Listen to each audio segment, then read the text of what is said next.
Many of the nation's leaders say Donald Trump's proposal to ban Muslims from entering the United States makes a terror attack more likely, not less. Here's the Secretary of Homeland Security, Jay Johnson.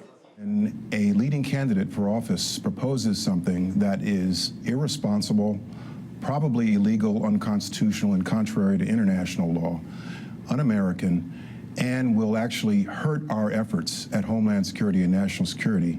We have to speak out. And so we're in an age right now that involves terrorist-inspired as well as terrorist-directed attacks. The Islamic State has targeted the Muslim community, and so it is all the more important that we reach out and build bridges to American Muslims and American Muslim communities. And Mr. Trump's proposal is a setback that takes us backward in the opposite direction. Katrina Pearson is the Trump campaign's national spokeswoman. Katrina, is there any concern on Donald Trump's part that what he's proposing could make us more at risk of a terror attack?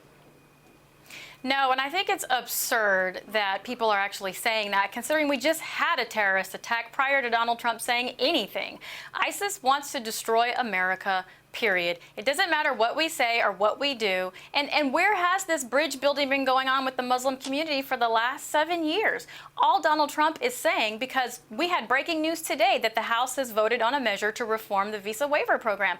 All Donald Trump is saying is we need to pause Muslim immigration, not all Muslims, until we have these measures fixed, or at least the FBI director feels secure enough to say we have a good handle on the situation. That's it.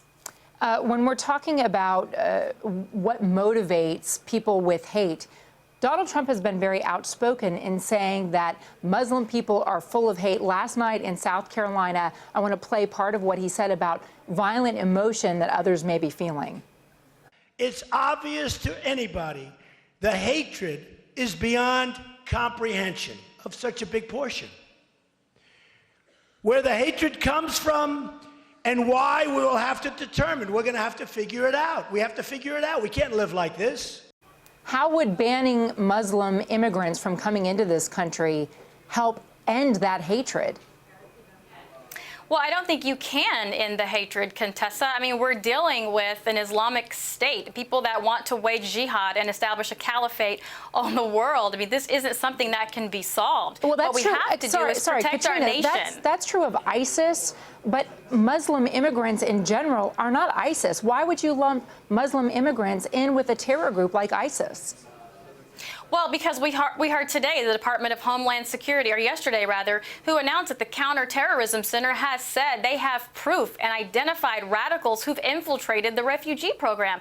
Donald Trump isn't saying all Muslims are terrorists. He's just saying jihad exists in Muslim nations, and we need to put a pause on that until we can figure out how we can better protect Americans. Okay, so while he figures that out, and while you're figuring out how you get to 0%.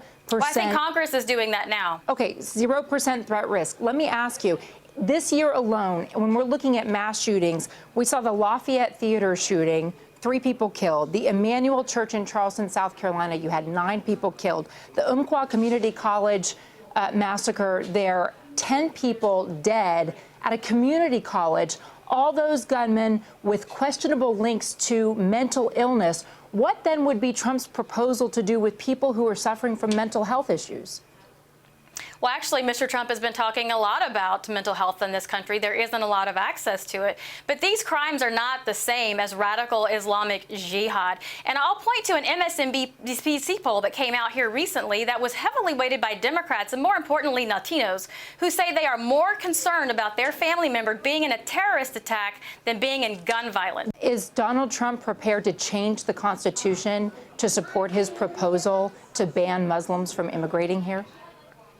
Well, he doesn't need to, because Congress has full authority to do that. It's happened several times in the past. But that would be, no. The Constitution says that the freedom of religion would prevent Congress from promoting one religion over another and restricting an individual's religious practices. And there have been laws passed since that in wartime, Congress has the right to restrict immigration from countries that are hostile to the United States. So now you're talking about countries as opposed to religion. Well, I mean, we could talk about, he could label the religions. He's talking about Muslims, Arab nations, Arab countries. It's all the same. They're Muslims. Now, Islam is a religion, Arab is not. Right. Arab nations, Islam, Sharia law, however you want to say it. Donald Trump says Muslims. The majority of the Americans know that means Islam. That does. You're right. Katrina, thank you so much for joining us. You're welcome.